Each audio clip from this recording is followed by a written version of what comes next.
You don't want to be on my stream. I need to close your door.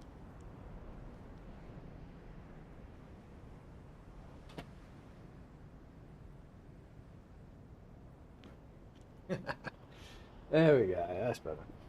Alone at last. Right. Right. So, what we got? Probalance. I've already done the tests, but I'll show you, walk you through once some people turn up.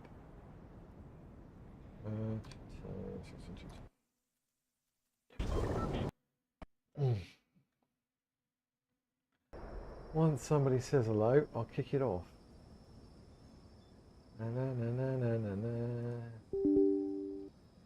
Let's run this one again. I want to run this one again because I've just moved CapFrame X to the E cores to see if it makes a difference, and it didn't really make a difference the first time I did it. But I'm wondering whether because I have to, when an application first starts, it like starts with like preferred cores, and I don't know if setting the CPU sets is like more of a recommendation, so that it reads the sets when it first starts and then goes there. So if you change the sets later on while it's still running, maybe it doesn't actually move. So I don't know. So we'll find out in a minute. So I've just restarted, but I have just run one with the E-cores on. But yeah, it wasn't as good performance. So let's have a look. Okay. So ready, steady. Capture started. Where should it go?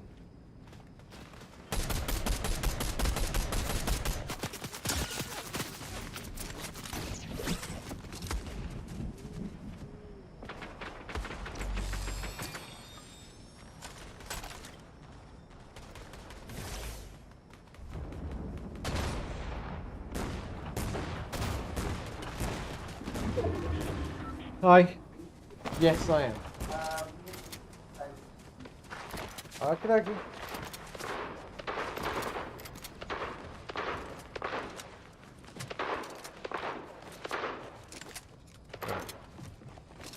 While that's running, hey, Bliss, again with your evening. Strange time zones. Yeah, so I was just watching this video on YouTube. So this is going to be a reaction video by this gentleman, Mr. Flame. He goes through some options. So he suggests to change Probalance a little bit from the default settings, and they're quite different from the default settings. So Probalance is basically like Windows Scheduler, but it does it itself. So anything that kind of interrupts responsiveness on the computer, Processor Sue lowers its priority effectively and reduces the resources to it. Anything that's kind of in the background taking up too many resources, which can affect responsiveness of foreground apps. Yeah, so like games. So he goes through some different settings here, providing no before and after benchmarks, as most tech tubers do. So I thought I'd benchmark it. I've basically taken the default settings and compared it to his settings. So we've run these tests already. But one thing I noticed was the only thing actually getting pro-balanced was the CapFrame X, the thing that's doing the recording. So I've instead tried moving them onto E-cores where there should be less kind of contention for the CapFrame X, and it didn't make much difference doing that. But now I've restarted CapFrame X with the recommended E-core CPU sets. So see if it makes a difference now. So we'll find out in 9 seconds, and then I can show you all the different combos between each one. 2 seconds left on that one. Capture finished. Alright. So, let's have a look. So first thing we'll see is whether or not it actually pro-balanced this. I should have really reset the logs to make it a bit easier. So you can see the logs down here. You can see all the, so from basically here, 50, anything 58. I'll probably just delete all that. Well, yeah. Or would it be 54? No, because it's restarted it. Okay, so let's get rid of these ones. Just, I don't know if I can delete those. No, I can't. Yeah, so look, it has done some pro balancing. So it's pro balanced there. Well, there, Cam Frame X. It's still pro balancing it. Even though I've put Cap Frame X now onto eCores. I didn't need to do this one because it's not using up any CPU time. So I'm curious how consistent the results are. Have a look again. I mean, it makes no difference. If it's not pro balancing anything, what difference do the settings make? If it's only pro balancing the same thing each time.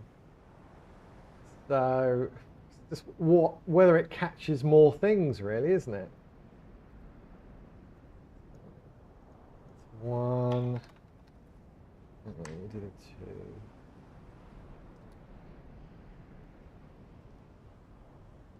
So throw that in the mix. So let's see if it's any better. No, it wasn't any better. Wasn't any better. No, it's about the same. Okay, interesting.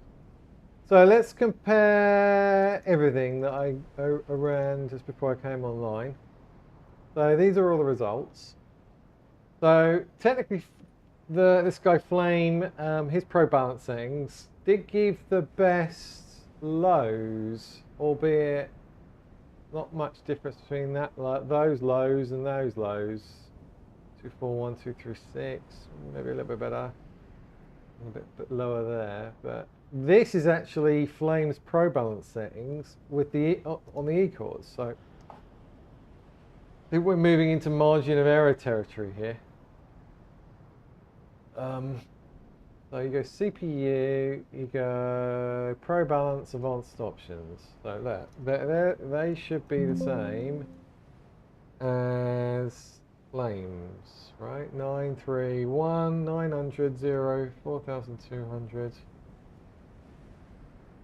Ignore, blah, blah, blah. Disable there. And didn't bother doing the exclude processes because you'll notice if you look in the rules, loads of core processes already have an X by default. So processor bitsum itself is adding these X's. I'm not doing it. So a lot of these are excluded anyway.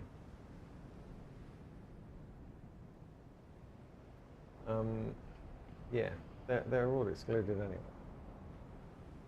So I don't know. I mean, it could be the fact that I just ran that a bit earlier. I might run another test now with the defaults back to how they were. Default Probalance. Right, let's do restore defaults. There we go. That's defaults. Yeah. I'm going to clear the log again. Right, so we're on defaults for that now. Let's run it again. Keep the time. Seconds. Ready, go. Capture started. I mean, it could be, when it's that close together, it could be as little as margin of error of me pressing spacebar, then start the test. That split second in change, we're going to do or if I go dush, or dush, really quick, or really kind of a little bit more of a gap, that can make a difference between the kind of the offset for each test. So, when you get margin of error being me.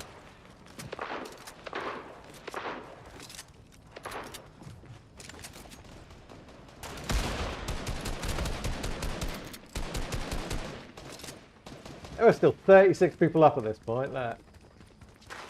End game, 36 people up.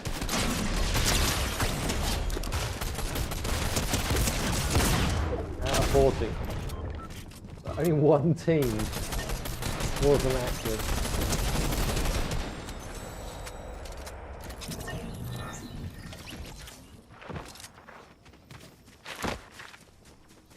Mr. Biscuit, hello, hello.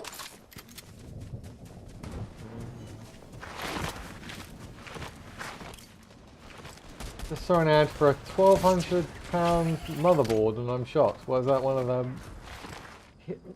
the hero ones, or the whatever they're called, Max, whatever they are? They can get expensive. I don't even know where you get extra for those things. Another tweak video. Yeah, well, I mean, less of a tweak video, it's more of a debunk video of tech tubers posting unsubstantiated do this.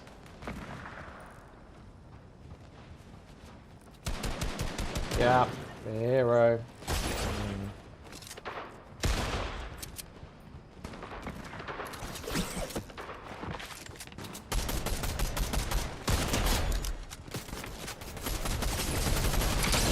I mean,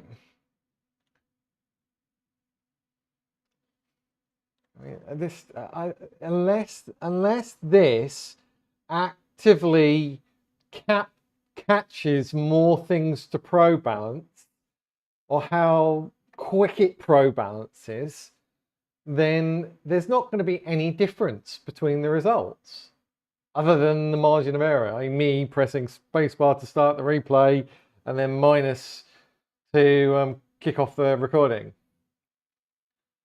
Other than that split second difference. Right. So let's have a look.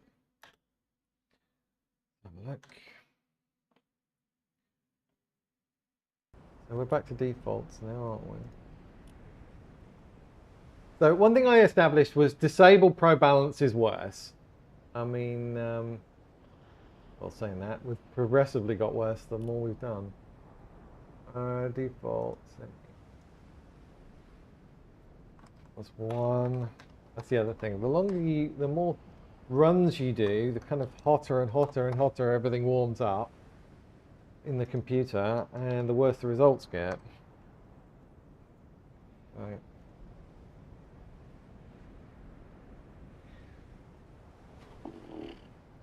Wait, what? So it was two?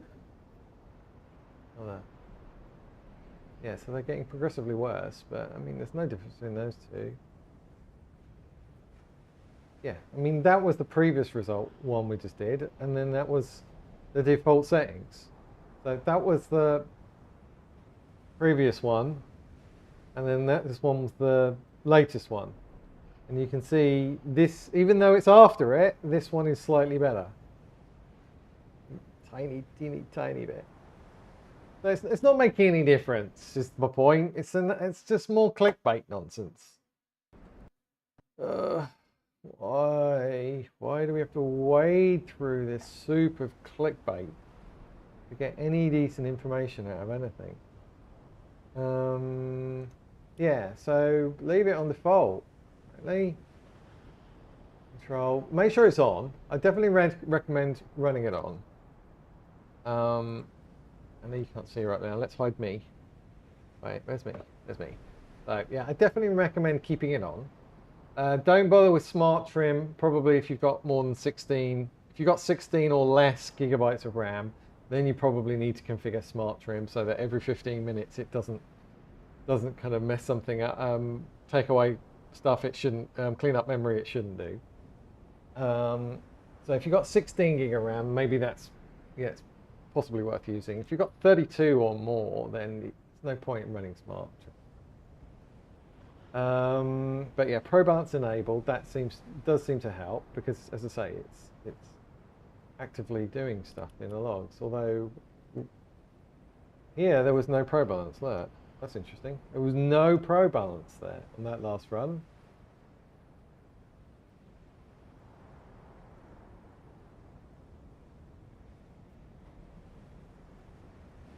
Okay, they're still in.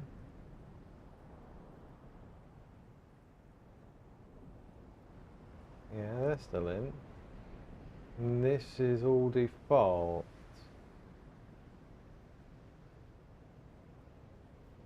Yeah, these are all default. Pretty much, let me double check that's all default. I did take a picture. Oh, where did I save the picture? Where did I save that picture? I don't know. No, I'm pretty sure they're all defaults. That looks right to me. It didn't actually Probalance it this time, which is interesting. Very interesting. Yeah, nothing.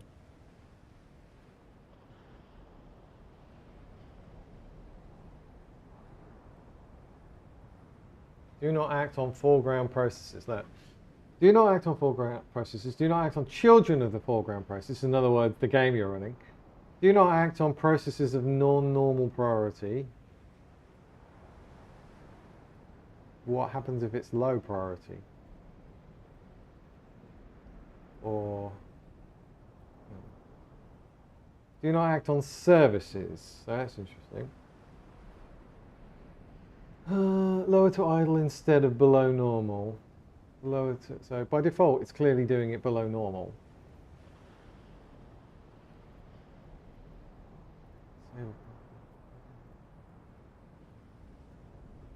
Yeah, I just don't think it's doing anything. I don't think it's doing anything.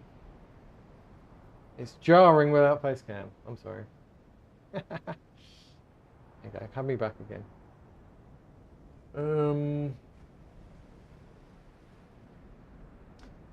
Yeah, so I don't know. I don't know. It's nothing I can take away from this video that on a benchmark is an improvement. I think is the summary here. I think that's the summary. Digitized. How does a recording of gameplay benchmark? What do you mean? How does a recording of gameplay benchmark? How am I benchmarking? Is that what you're asking? Or how does this one benchmark? Or how do you do it? What you're asking? Not sure what you're asking.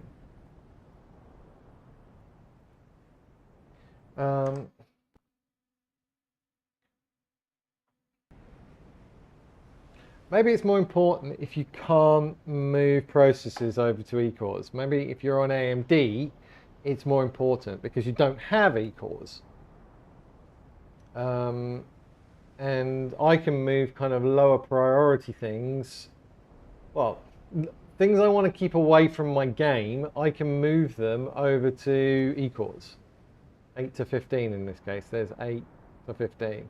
I can stick them on these leaf cores, the eCores. And so then I have my game just uninterrupted on the P cores. So I've played around with that a bit in the past.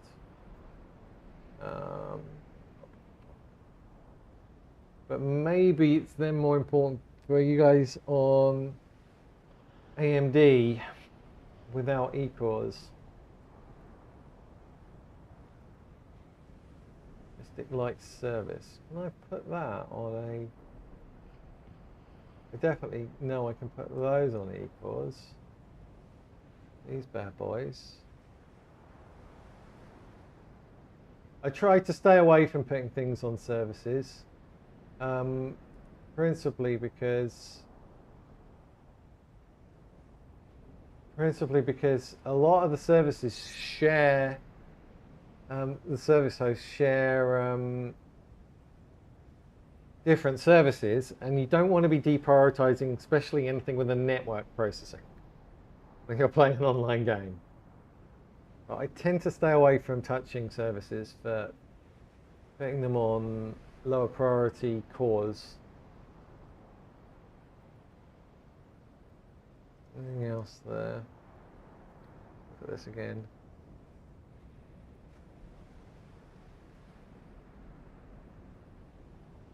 Looks like it's not splitting them as much these days though, which is interesting.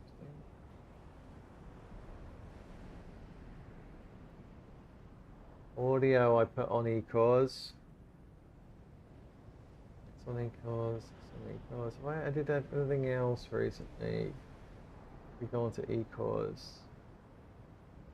The other issue moving things to eCores is when you're looking latency mon, it lowers the average. It makes the average worse because you're then running some things on slower cores. You're basically deliberately moving background tasks to slower cores, but when latency mon's running, it's typically just running looking at background activity because it's just running on the desktop. So yeah, your average actually gets worse when you move things to eCores, even though for a game situation, that's better. So if you could just measure the latency of just the P cores, that's really interesting. Using a recording of a gameplay, I thought gameplay needed to be live to benchmark. No, it doesn't. If you can get if you can get a replay and you can get the exact same time slice and record it for the exact same amount, then it's really, really consistent benchmarking. And so you can make one tiny change and you can see the difference before and after. Much clear. It's literally the best way I know of benchmarking stuff. That's pretty much what my entire guide is based on. Doing really, really accurate FPS measurements with very rigorous testing requirements, i.e. you only change one thing and rerun it and then see if it's better or worse. Then you can actually tell whether something is better or worse. And if it's better, it goes in my guide. If it's the same or worse, it doesn't go in my guide.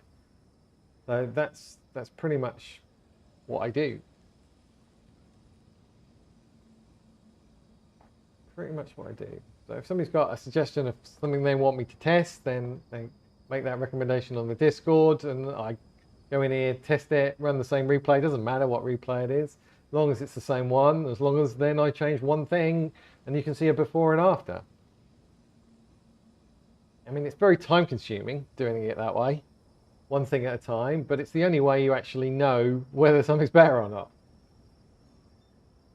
And that's why I share replays as well on the Discord, so other people can run my exact same replay on their system and we can compare systems. We can see if an AMD CPU is different, prefers this power plan over what an Intel would prefer, for example. So we can kind of share information that way. It's the same test, same testing methodology, and it's much cleaner, much cleaner. And we can look at lots of different metrics in here as well. So you can see which one's smoother for the standard deviation, lower number the better.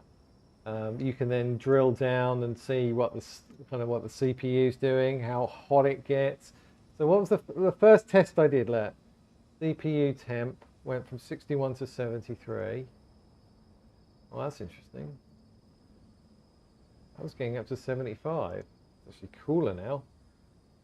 67, 61 to 69, 60 to 68, 60 to 65. Oh, actually getting cooler now. The wind come through the door or something. Oh, that's interesting. The average temperature is about the same. You can see how much power it's drawing. You can see whether it's, well, if I didn't have idle disabled, you can see what the CPU was doing. Yeah.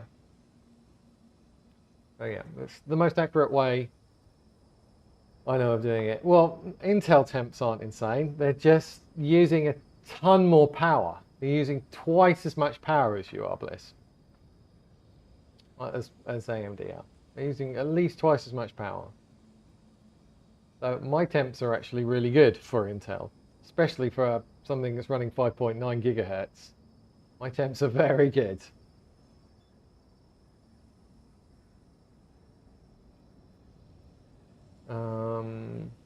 What else? But yeah, these are all valid. Wondering whether there's any kind of difference between Flames one and this one. Really? 48, 75. Not much difference in that. I might do a more of a drill down here and compare these a bit better.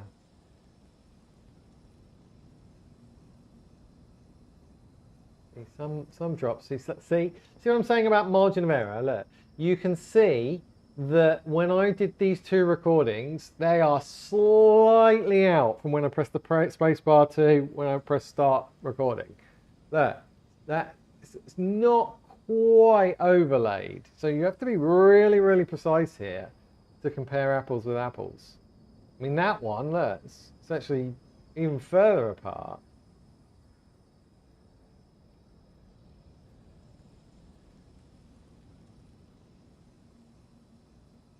Yeah, I mean, the default ones, it's no difference. This is just margin of error. It's not actually catching anything else to put into Probalance. It's not doing it, so it's not going to make a performance difference. Yeah, you're running under like 100 watts, Bliss. I'm running like 108, averaging 188. You're running like under 100 watts.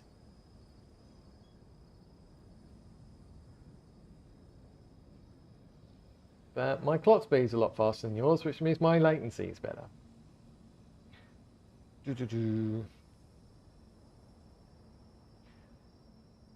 Right. Okay, so that's another thing we've debunked. I don't think there's anything else in processor SU, is there, that we could look at? Anything else in processor SU we could look at? I think I've covered before most of the things I move over to eCores.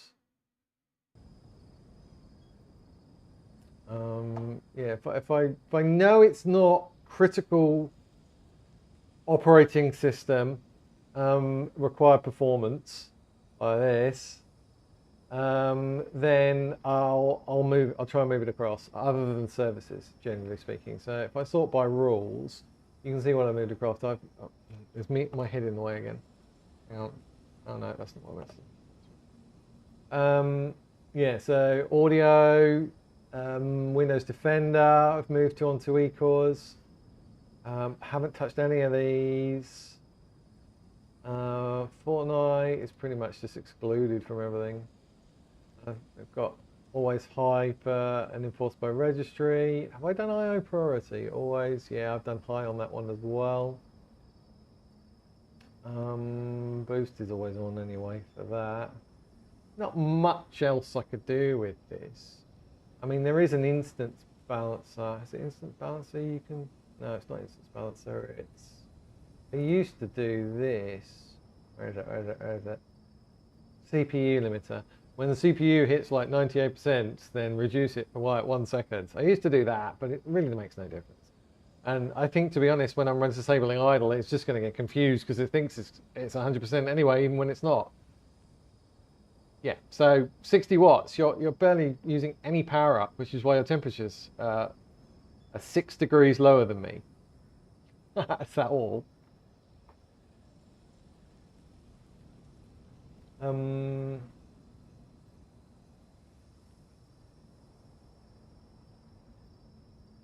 What else have I got on eCores? Anything else I could put on eCores? Looked at this for a while. NVIDIA display, the NVIDIA container stuff. Mystic Light, I've added those. Memory compression, leave that alone. Most of the services I'd leave alone because I'm worried that they're going to be running something network requirement or power requirement.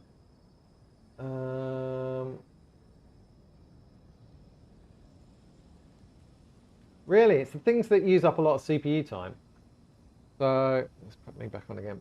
If you sort by CPU time, these are the biggest hogs really of CPU time. So you don't want something with a high CPU time running in the background taking away from your game, for example, unless it's the desktop Windows manager or something.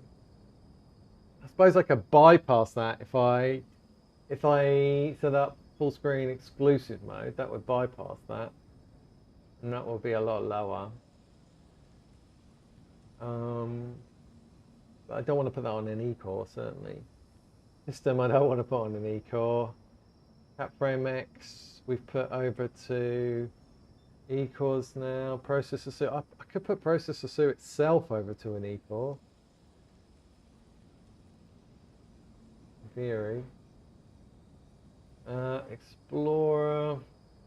Yeah, I could put that on eCores as well, maybe. I don't want to put game input service over.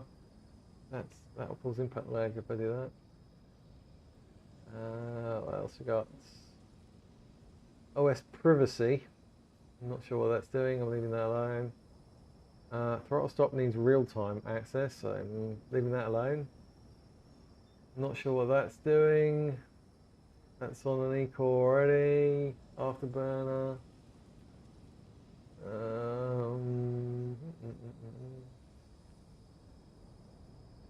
Process governor for processor C. That's in efficiency mode anyway. I mean, I could put those over the Epic Web things over to eCores. Maybe.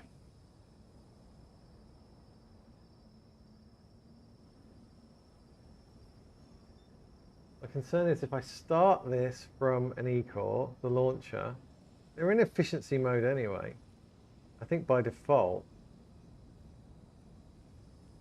I am tempted to put all of this onto eCores though.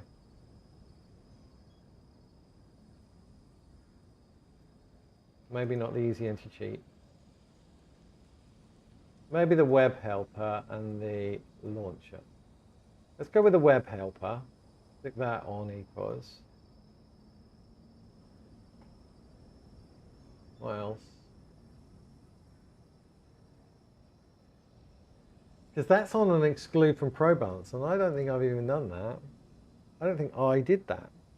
I think that's picked that up automatically. I might leave that one alone, but the Epic Web Helper, I don't see why that can go onto an eCore.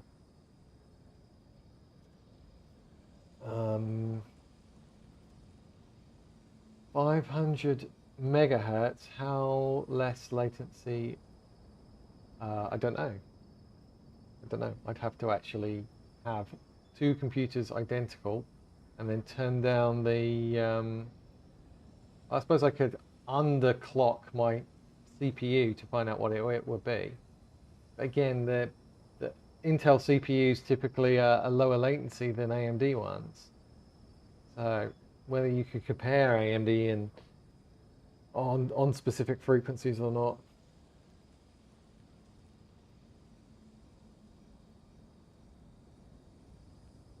Is there a single best way to clip stuff? Yes. Have a second computer, run OBS, press OBS clip. And you have a buffer, replay buffer running constantly with us for a certain amount of time, and it just dumps that into a replay. Yep, you need two PCs. Sorry. That's the best way, but you need capture card as well between the two. But that will impact your gaming PC the least. And it's really good.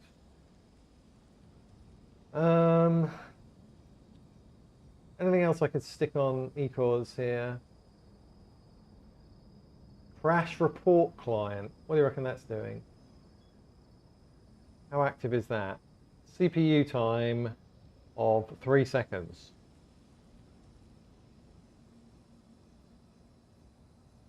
And gee, that Epic Web Helper, look, well, that one up there has done 3 seconds as well.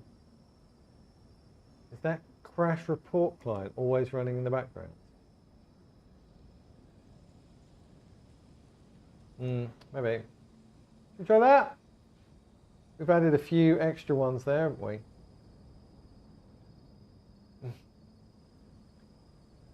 Let's try running that again, see if it helps at all. Keep the time, 600 seconds. Right, this is the critical bit. When I press the space bar and start recording, it has to be the same every time. Ready, go. Capture started. Do you want me to steal my dad's PC, really? No, just wait for him. Just encourage him and say that he needs a new one. And that way you get his old one. Say, yeah, Dad, I think you deserve a new computer for Christmas. What you should be saying. You've got to be sneaky about these things.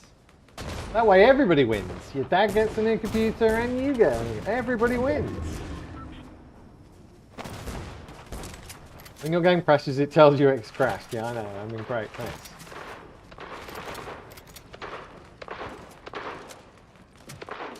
Mr. Biscuit doesn't swear.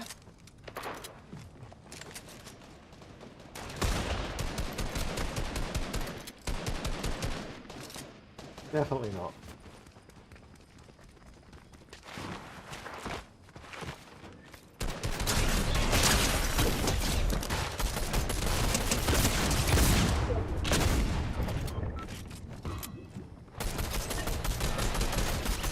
My son is not allowed to swear. But Dad, you swear all the time! I said, well, yeah, well, when you're 18, you can swear in front of me. Until then, don't do it.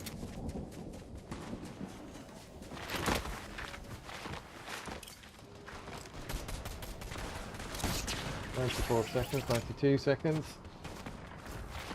I'm shining my..." See, don't give Biscuit an excuse. He's desperate. He desperately wants to use his band hammer. He loves it. Don't give him any kind of excuse.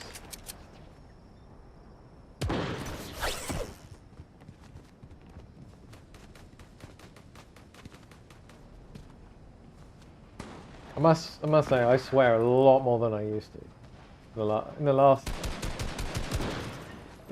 few years, I swear a lot more than I used to. I don't know whether it's this game or what, or maybe it's playing with Paul. I don't know, but I swear a lot more than I used to. I almost never used to swear.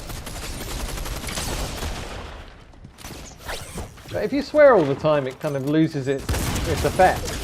It's like a punctuation mark. It's like an exclamation mark. If you put exclamation marks at the end of every sentence, then it kind of loses their meaning. It's the same for swearing. Save it.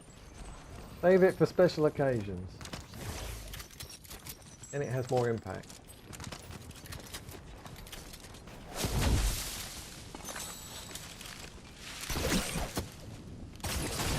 "10 seconds.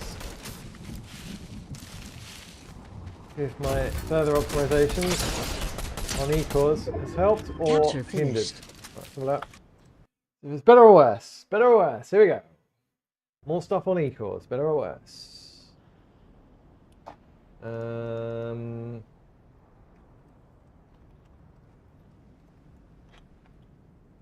More processes on eCores. I know we changed a few things there, but I'm just seeing if we go in the right direction. Take off these. The last one we ran, that one, and then this one. Better or worse? Probably the same. No real difference there, was there? I mean, teeny tiny difference. Have a look at any difference here. Yeah, incy wincy. You look at that. Have a look at the stats. Nice statistics. 60 CPU, 69. Yeah, I'm using the temperature of the CPU as a gauge of how hard it's working. I only went up to 65. I went up to 69. Ho ho ho! But there's literally nothing in that, is there? Nothing in that.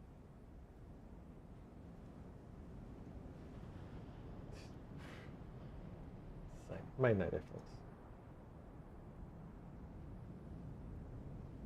And to be honest, if you're not bottlenecking on a P core anyway, it's probably not going to make a difference.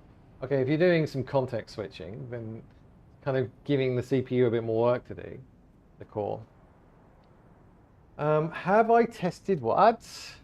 Have you tested the different numbers in the refresh interval GUI governor in processor? So what for up here? How long how often it does updates? What was it? Didn't it used to be year or something? They moved where it was. I'm sure they did.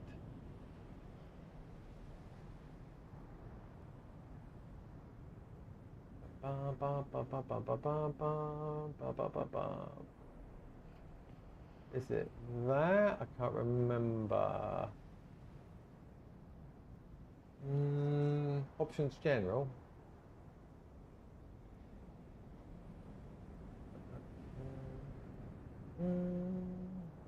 for the GUI and the governor, I don't think the GUI is going to make much difference.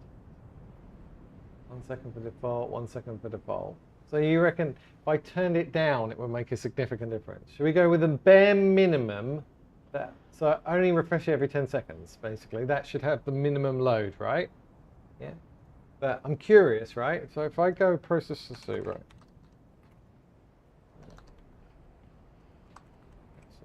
So these are all the processor C processes. Let's get me. It's a bit smaller so you guys can see. Yeah, these are all the processor C ones. Let's have a look to see how much CPU time they're actually using up. So the thing that's using up the biggest is 1 minute 59 seconds. What we're doing at the moment. 6 seconds for the process governor. So that's how much CPU time it's running at.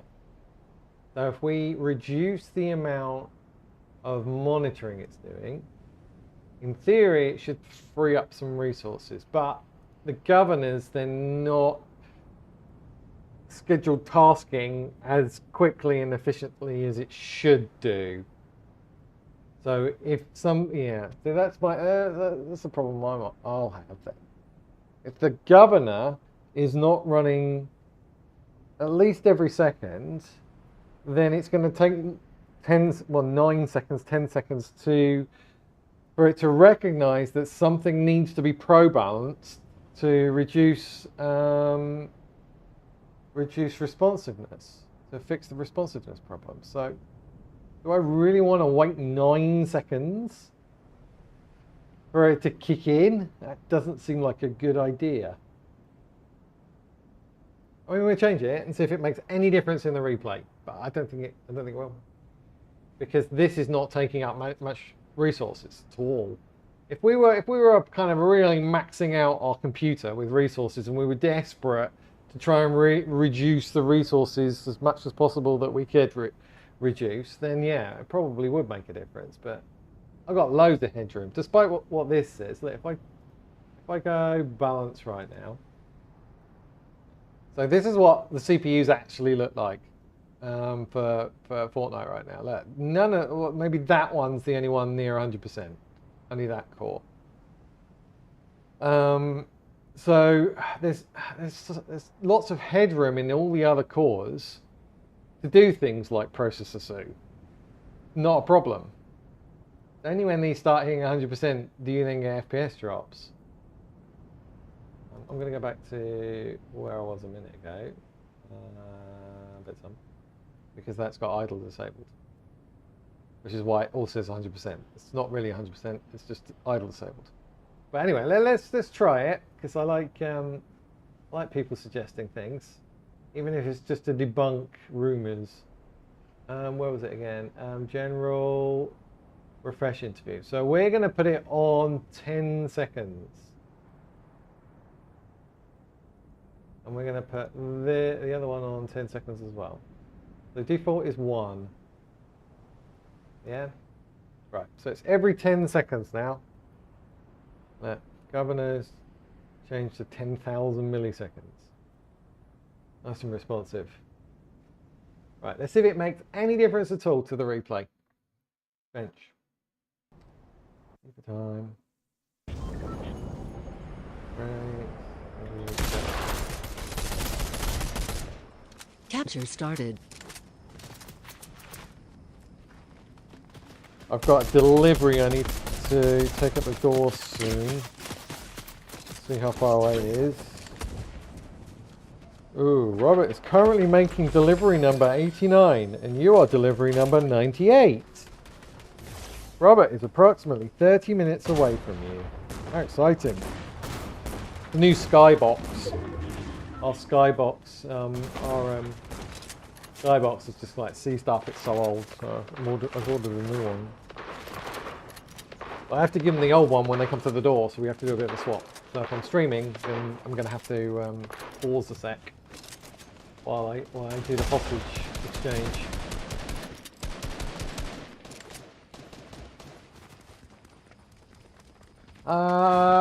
Quint, how are you? I'm good, thank you. I was wondering if you know how I can get 0 input delay playing controller on PC? 0? 0 is impossible. That answer your question? Clearly 0 is impossible. It's got to do something. any of these YouTubers that say 0 input delay, again, clickbait nonsense, rubbish. Don't listen to them. Of course it's not 0. You can go lower. For example, my controller is about 0.9 milliseconds. Yeah, it's just clickbait buzzwords. So my controller is about 0.9 milliseconds response. So you can either overclock it, or you can get one. Well, you can only overclock controllers that are typically PlayStation based. The Xbox controllers typically have locked motherboards in them, and you cannot overclock them. So they are going to be about 7 millisecond response times, which is rubbish.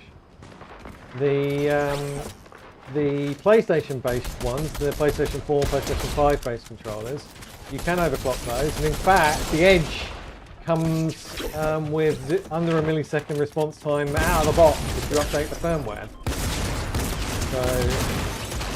So, but you don't want to overclock, because if you do that, you set the polling rate too high, then it saturates your CPU with interrupts, and then you get a load of FPS drops, and you actually get worse input lag. So you ideally, if you're on a controller, you want about 1,000 polling rate. Or if your controller already is under 1 millisecond response time, then you don't need to overclock it at all. There you go, I've answered it for you.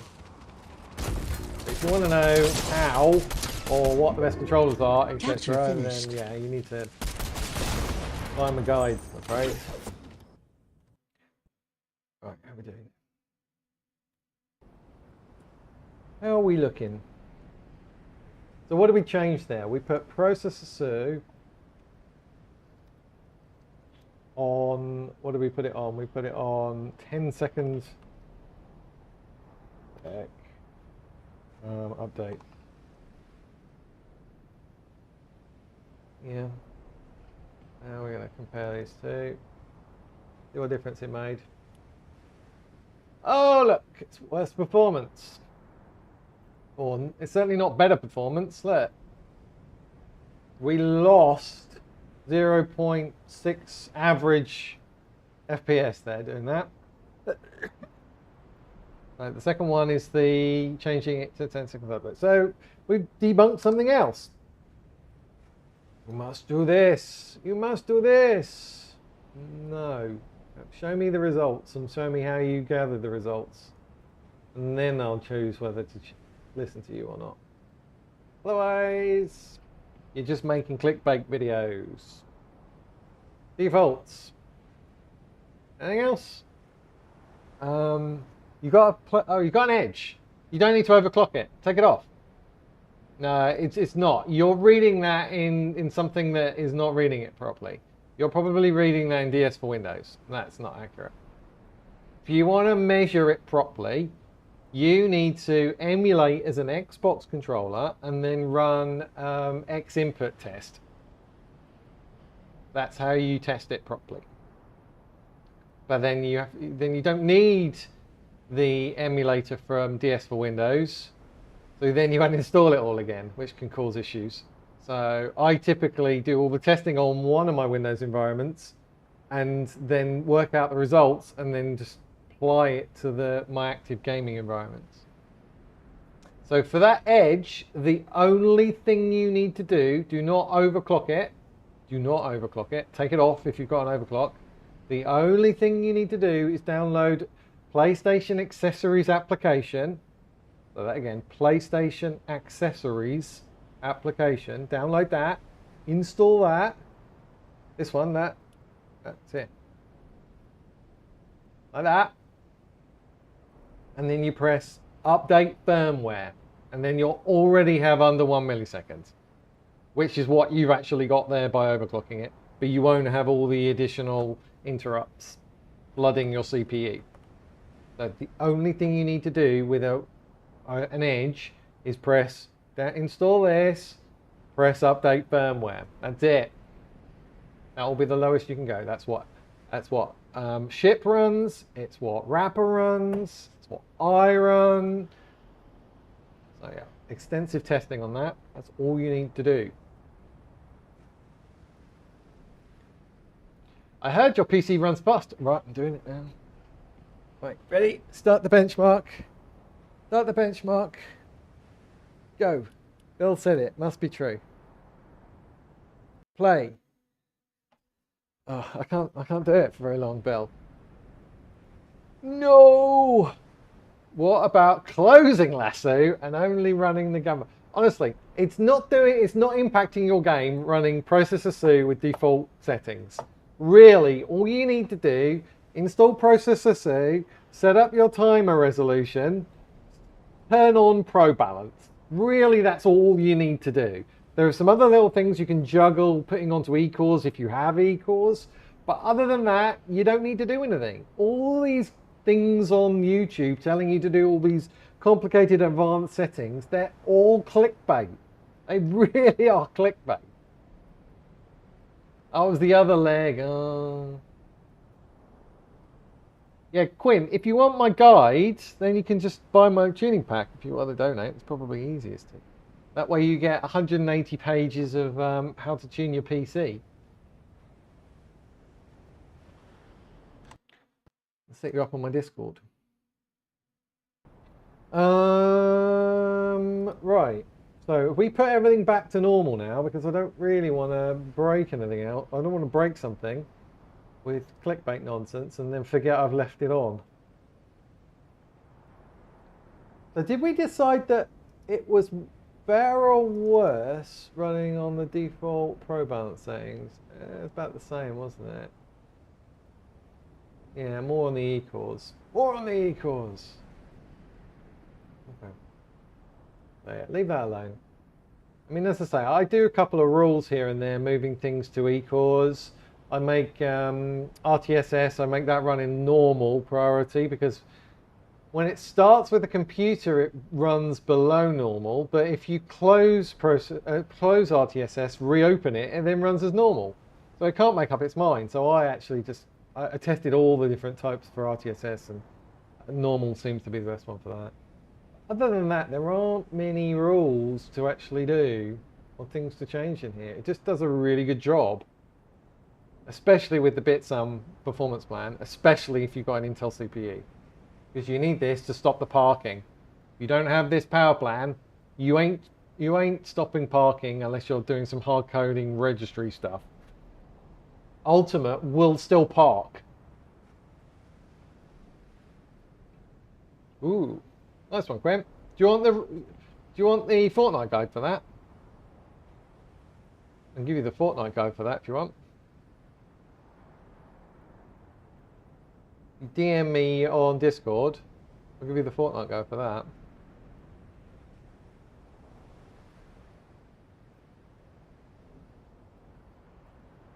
I don't know whether you play Fortnite. You might not play Fortnite. You've effectively just bought it. Do you know when the 15th gen, the new motherboards come out? End of the year. By the time we get it for desktop, probably be next year, beginning of next year. So yeah, waiting game. But yeah, you need the new motherboards because it's going to be a different socket size to fit the new processor. Boom, boom, boom, boom, boom. Anything else in here?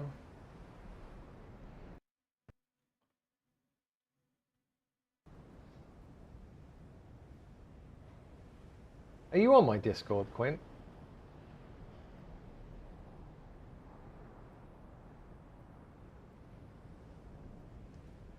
Have a look.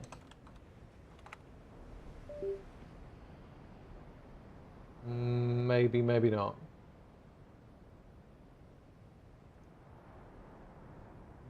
No, I don't think you are.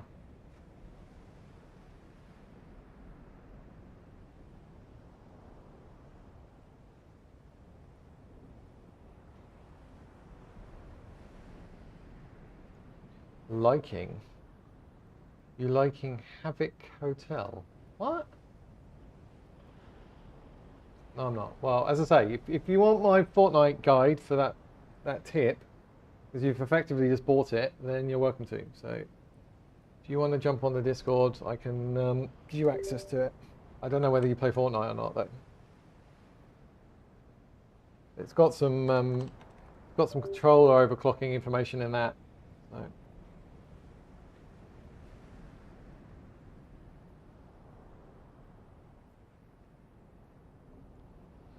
I think my i7 is bottlenecking my 4090, so I need to upgrade CPU and motherboard if that's the case. Oh yeah, definitely.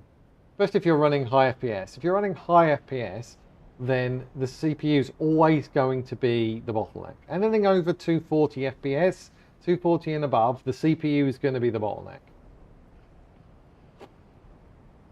Only when you run low FPS, like 60, and then high graphical definition, high graphics, that's when your GPU becomes the bottleneck.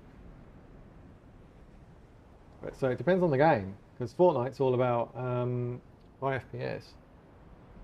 So I had to install a driver to overclock the controller so I can, yeah. If you're talking about HID USBF, just set it to, untick the filter thing, set it to default, and then apply it.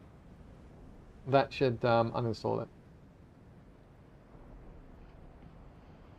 That stuff kills me. You buy a PC with the best intentions of being able to upgrade 3 or 4 years later, and then all of the component sizes and standards have changed, yes, and nothing can be upgraded. Yeah. The CPU socket size changes, so you need a new motherboard. But that won't fit the case, and the nearest GPUs are too big, and yeah, there's a lot of that, Bill. Hey, Mr. Tucker. You play COD 360, so do I need to cap at 240 to stop the bottleneck? It will certainly help. It will certainly help reduce the CPU load.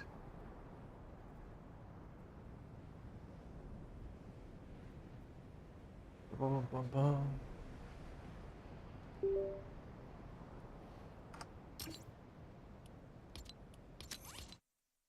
My new skybox should be delivered in a minute. How far away is he? Let's have a look. Let's have a look, see how far away he is. Look at that. Wait, what? Okay, so Robert is currently making delivery number 92. You are delivery number 98. I'm 6 away. Ooh. I don't know how up to date that is. I might actually. Yeah, our Sky Q box is like frozen up. When we record stuff now, it like pauses, plays, pauses, plays, pauses, plays, and it's nothing you can do. I've tried resetting the hard drive. I've tried resetting the whole thing. So I went on the My Sky site and kind of put that in, and it was like, would you like a new box? Okay, okay, it'll be here with you in 1 to 3 days. All right then. Didn't even need to talk to anyone. But yeah, but I have to do a hostage swap situation in a minute. I have to give them my old one, so I've unplugged it all, taken out the viewing card, returning 2 cables and a remote control. So we have to, when he delivers the new one, I have to unbox it, take it out, and put the old stuff in the box for him to take away. So I'm gonna have to do that while I'm streaming in a minute. So I don't really want to start any games because the missus is in meetings, so she can't really do it at the door. 6 away could be miles away. Well, it says it's quite close. I've got a little map, Bill. He's actually on the same road as me right now. Still says 30 minutes away though. Really, it's going to take 30 minutes? I don't think so. Robert has a 5-star rating as a driver. Nice. Sorry, we're going off topic here, I realise. Yeah, so I think we've concluded that, haven't we? Yes, it's for Fortnite. Okay, Quint. Well, join my Discord. I'll set you up with the Fortnite guide. Jump in. There you go. It's 3 minutes ago. So I'll add you premium Fortnite. There we go. And then I will send you this as well. Give me a sec, give me a sec, give me a sec. Go as fast as I can. Edit.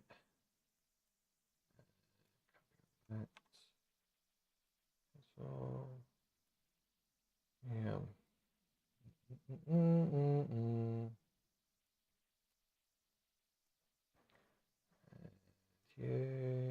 Message you. Where's the message? Yeah, live. Oh, wait. Hang on, what happens? Nope.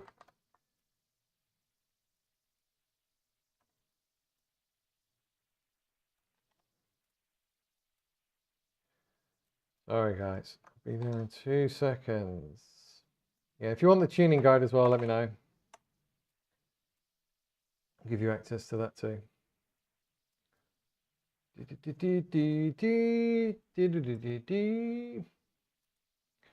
you to get your money's worth. Blah, blah, blah, blah. But yeah, it's quite a long road. Alex lives on the hard shoulder of the M4, and Robert's just leaving Wales. I'm not far from the M4 actually. It's not far. Can hear it in the morning if I open my window and the window's blowing in a certain direction, or the wind is blowing in a certain direction. So not far from the M4 at all. I'm just above it.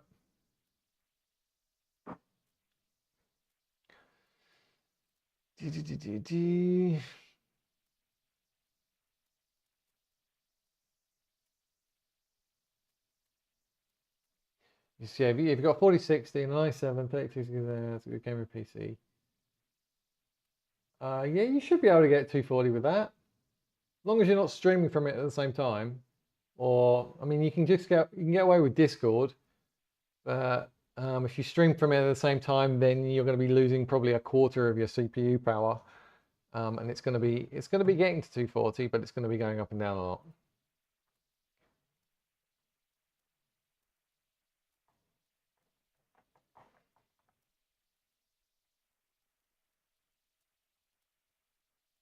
Well,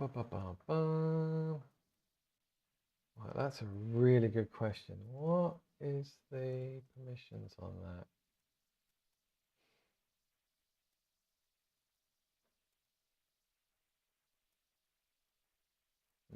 Tempted to take that out.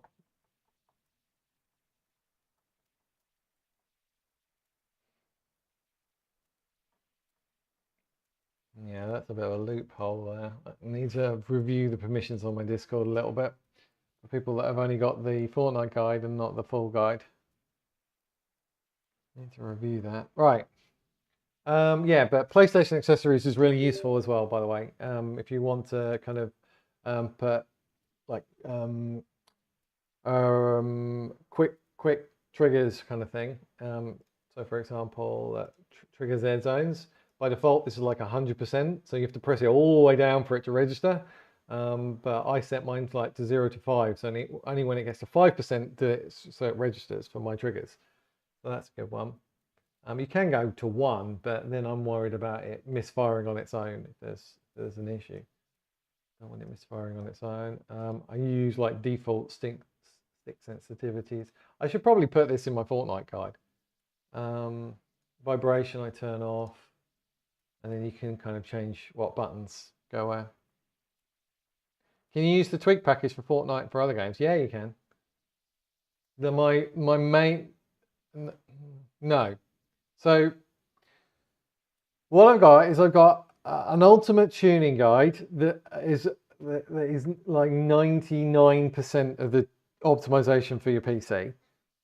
And then I've put like the 1%, which is specific for Fortnite, into its own guide. So you can't really use the Fortnite guide to tune for other games because you're missing the 99% of the main ultimate tuning guide. That makes sense. So yeah, you kind of need both. Well, if you play a different game than Fortnite, all you need is the ultimate tuning guide. If you play Fortnite, then I'd recommend having both. That makes sense? But I think you've got both, haven't you, Gaza? Yes. Pretty sure you've got both.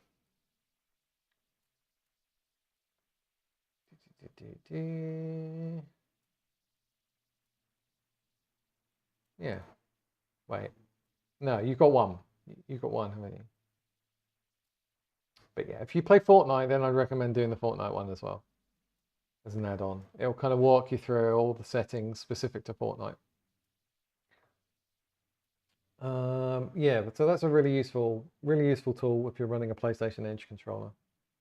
Make sure you're on the latest firmware.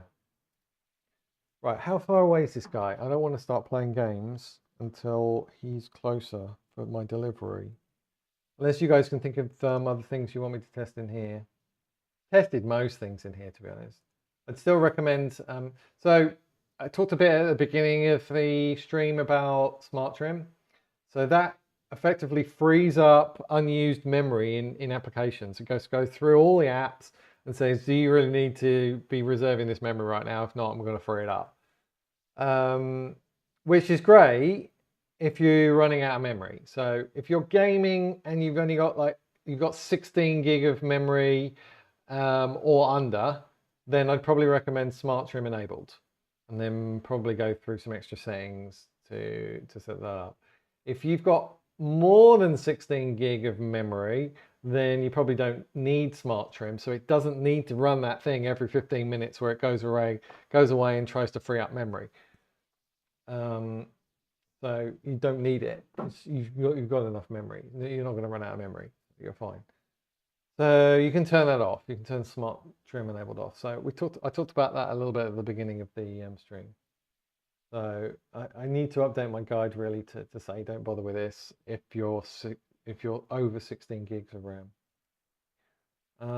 But yeah, if you're running out of memory, then freeing up memory is a good thing. But the thing with freeing up memory is while it's doing it, it basically pauses everything. My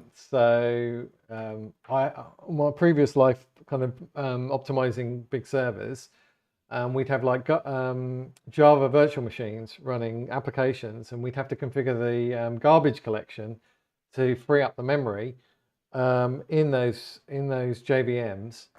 And yeah, configuring that, you can either wait a long time and do a big garbage collection, or you can do little ones often. And you have to kind of tune the system depending on which way is best.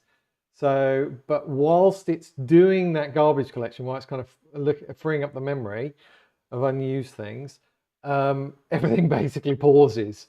So yeah, this is one of the reasons why if you actually go in and record if you go into like creative blank map, start running Cap Frame X, you will see on the frame times that you'll basically see almost a straight line, and then every 61 seconds you will see a blip. And that's because every 61 seconds there's a garbage collection in Fortnite where it basically pauses everything, cleans up the memory, and then goes on again. So I've actually kind of highlighted this out to Epic and said, look, I can even show you what it's doing. Look, it's in the logs. I've gone into this level of detail with memory management for Fortnite. Saved logs. Is it gonna be one of them? Might be. Go with that one. Let's see if I can find some garbage collection. Have I played today? Maybe I need to do yesterday's while I was playing. Maybe something like this. No, let's scroll away. Oh, we go. I just saw something. Flew past it. Did it as we were doing it. Look, here. Log garbage. See? Garbage collecting. And it's doing it every 61 seconds. And every time it does it, it blips for this long. And which is why you get a latency spike every 61 seconds. No matter how much tuning you do to the system, you will get this. And I reached out to Epic and said, look, is there any way I can tune this or you can tune this? And they were like, we're really sorry, but we can't. But I mean, if I could get hold of their code, I could, but they're not. They're collecting garbage. So it's the same. It's the same thing with the smart trim. You don't really want it running too often because you can either do little and often or big and it takes a long time and not very often. And it seems every 61 seconds is actually quite long. So it's doing quite a big blip every 61 seconds. I'd prefer it more often and it did smaller ones. These are everywhere. I installed a driver into my PC where I had to disable secure boot to install that driver. Yep. Can I delete that driver now I don't need it? Or is there a way to reset my PC back to normal? Are you talking about HID USBF, that driver? You can just leave it. It's not being used, I don't think. But if you want to put secure boot back on again, then yeah, maybe you do need it to take it out. Don't know whether you can uninstall that driver with a certificate. Where's HID? Have I got HID USBF on here? Probably in downloads somewhere. Here we go. So I'm assuming what you did was you basically installed. You have to install that, and then you run the setup. You run this, and then you basically if you just make sure filter on device, default, install service, then restart, that should take it off. I don't think it should be running if you take it off.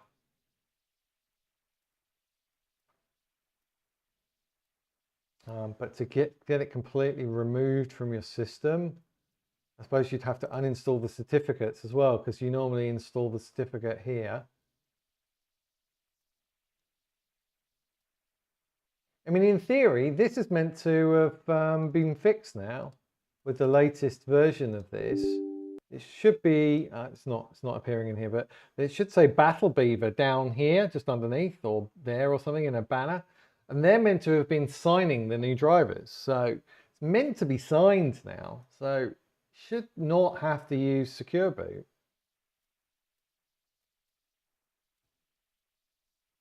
Is ISLC a good service to free up RAM? No. Again, you don't need to free up RAM if you've got 16 gigabit of RAM or less, then yeah, potentially you should free it up. But I would recommend using Smart Trim instead of ISLC to do it. Plus, this Processor Sue also lets you do timer resolution. So it does both things that ISLC do, even in the free version. And it's a way better app. So I would not, even though I've got ISLC as an option in my guide, typically I would recommend people use Processor Sue, even the free version.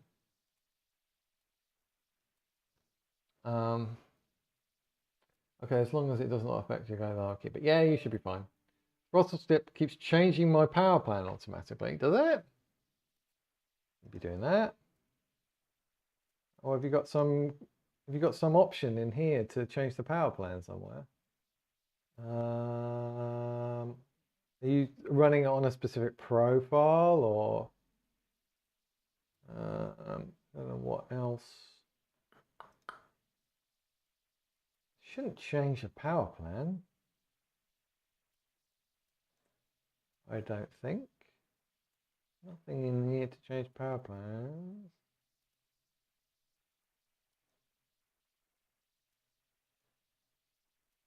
Turbo power limits, I don't think it can specify. Oh, maybe it's this. Is that, maybe it's the high performance, maybe it's that's doing the power plan. Is that ticked? So untick it. You mean Processor Sue? Yeah, okay. Processor Sue should change your power plan. I'd recommend you run balanced on your desktop, and then when the game kicks in, I'd recommend Bitsum. So when the game kicks in, it goes into a performance mode automatically, induces performance mode, and then it kicks into Bitsum. That's what I typically recommend. You could also try if you're on AMD, you could try the Ultimate Power Plan. That I think is a little better than Bitsum. But if you're running Intel, especially 13th, 14th gen, then the only way to stop these cores parking is with the Bitsum one. So you want it changing the power plan.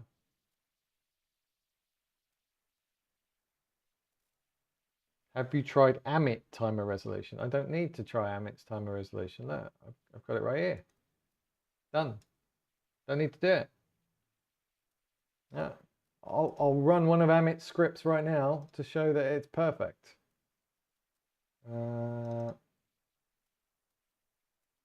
But I don't need to do his stuff up with his stuff.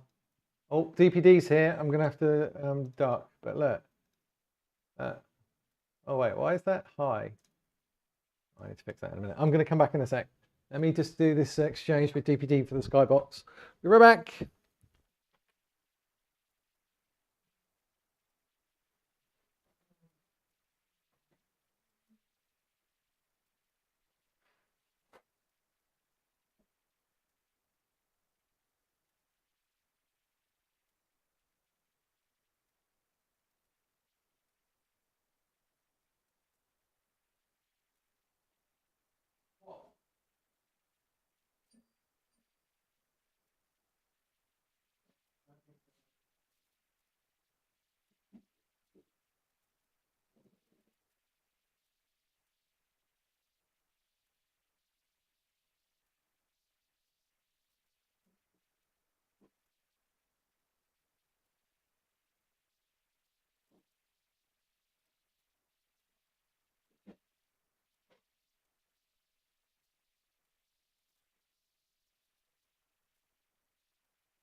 Right, all done.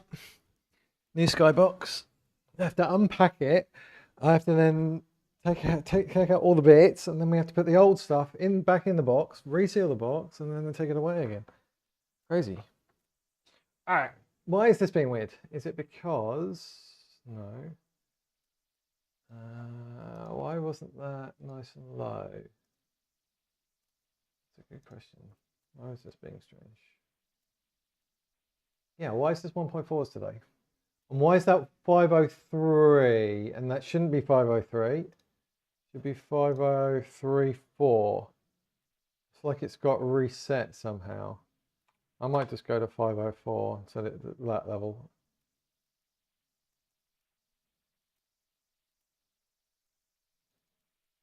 Oh yeah, nice and light. Might just go 504. Somehow processor Sue's kind of reset that, so it's not four significant figures, 4 decimal places. But yeah, nice and low. So yeah, you don't need ISLC. You don't need Amit's timer resolution stuff. You just need to watch my video on how to set that up in under 2 minutes. All you need, an ED processor C. Bingo. Well, part control blends well with processor C. So you don't really need part control if you've got processor C, because they're made by the same people. And a lot of the things that's in part control is already inbuilt into processor C by default.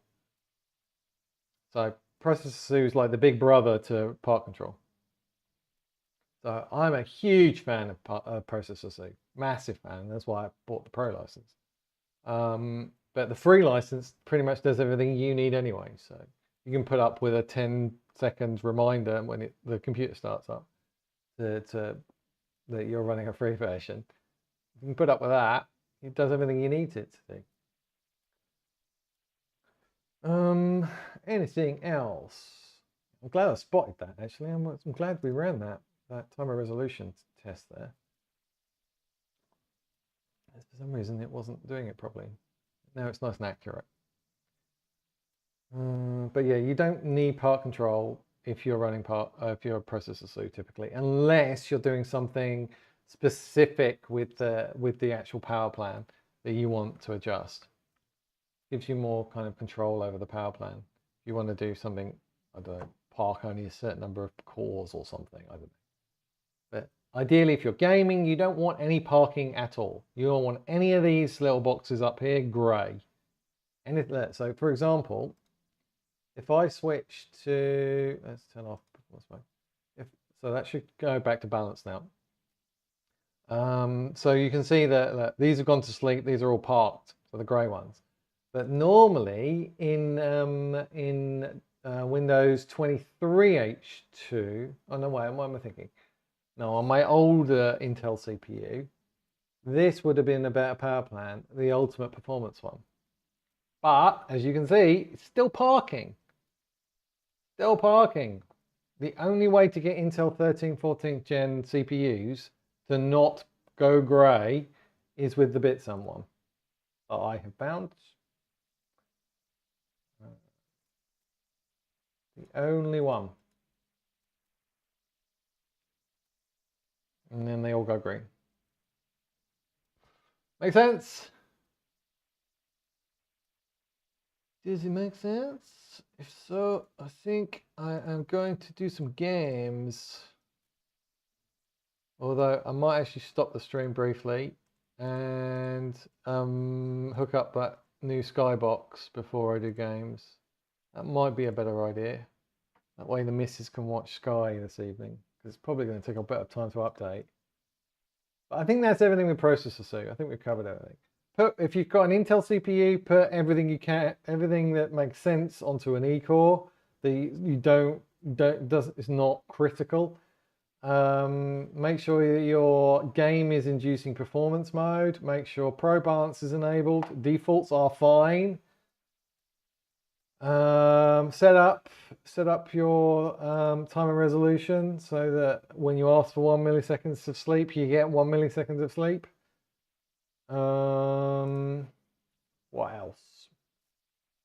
That's pretty much it. There's not a huge amount to do in here. Let's say these are anything where it says rules, where it just doesn't say X on its own, the things that I've moved across to eCores. So they're on eCores, that's on eCores. Yeah, that's it. Cool, cool, cool. All right, guys. I'll be back in probably 20 minutes on Twitch only to play some Fortnite games. In the meantime, I'm going to go and set up the new skybox that just came, and I'll be back in a minute. All right, see you soon. Could you do a video on DDU? You don't really need DDU. If you use NV Clean Install to install your stripped down drivers, that does a clean install anyway. That will clean everything out. You don't need DDU. I used to use DDU like years ago. You just don't need it. Just use NV Clean Install. All you need.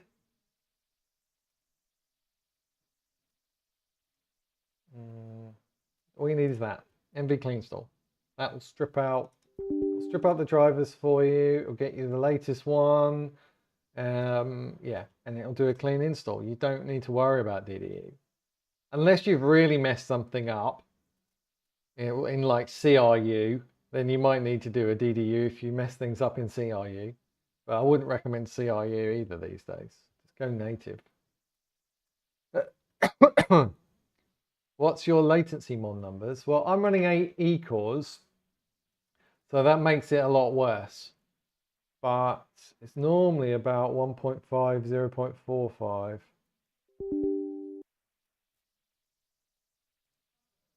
If I turned off all my eCores, these numbers would be crazy low. They would be really, really low. But unfortunately, it's averaging across all the eCores as well. And obviously the eCores are running at a lower frequency. They're running at 4.5 gigahertz, as opposed to my P-cores that are running at 5.9. So if I turned off all the eCores, then these would be crazy, crazy low. But they're just acceptable, really, for these now.